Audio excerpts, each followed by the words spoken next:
এখনও পর্যাপ্ত গ্যাস মিলছে না ফিলিং স্টেশনগুলোতে। সে খবর জানাতে রাজধানীর তেজগাঁওয়ে আছেন সহকর্মী ওয়ালিউল সাকিব, সরাসরি যাচ্ছে তার কাছে।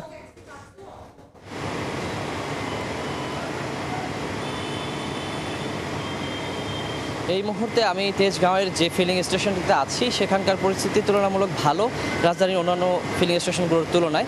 এখানে আমরা দেখতে পাচ্ছি যে 40 মিনিট থেকে শুরু করে 1 ঘন্টার মধ্যে কিন্তু যে গ্যাস পাচ্ছেন এখানকার চালকরা।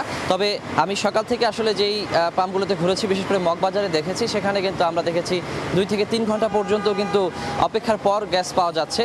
সেক্ষেত্রে আসলে বলা যায় যে এই শনিবার সাপ্তাহিক ছুটির দিন হওয়ার কারণে কিন্তু তুলনামূলক কিছুটা ভালো পরিস্থিতি আমরা দেখতে পাচ্ছি। তবে গ্যাসের চাপের পরিস্থিতি যদি বলি, সেটাও কর্মদিবসের তুলনায় কিছুটা ভালো রয়েছে, কিন্তু কাঙ্ক্ষিত যে পরিমাণে গ্যাস একজন চালকের, একজন গাড়ির জন্য প্রয়োজন হয়, সেই চাপ কিন্তু এখনও আসলে কাভার দিচ্ছে না। মোটামুটি বলা যায় যে কর্মদিবসের তুলনায় কিছুটা বাড়তি গ্যাস তারা পাচ্ছেন, তবে তাদের যে পরিমাণ দরকার রুজি রোজগারের জন্য কিংবা স্বাভাবিক কাজকর্ম চালিয়ে নেওয়ার জন্য, সেটুকু গ্যাস কিন্তু তারা পাচ্ছেন না।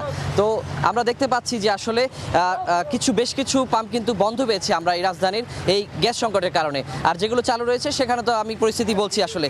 আর এখানকার যারা চালক রয়েছেন এবং যারা হচ্ছে এই গ্যাস দেওয়ার কাজে সংশ্লিষ্ট যারা রয়েছেন, তাদের সঙ্গে আমরা কথা বলছিলাম। তো তারা বলছেন যে আসলে শুক্র শনিবার কিছুটা পরিস্থিতি ভালো হলেও কর্মদিবসে শুরু হলে রবি থেকে বৃহস্পতিবার কিন্তু আবারও সেই যে ভয়াবহ সংকটের চিত্র, সেটি কিন্তু সামনে উঠে আসে। আর যেমনটি বলছিলাম যে চালক, বিশেষ করে যারা রাইড শেয়ারিং এবং সিএনজি চালক যারা রয়েছেন, তাদের যে দুর্ভোগের চিত্রটি কিন্তু আমরা প্রতিনিয়তই দেখতে পাচ্ছি যে তাদের আয় রোজগার কিন্তু অনেকটাই নেমে এসেছে। সে কারণে কিন্তু প্রচণ্ড দুর্ভোগের মধ্যে তারা আছেন।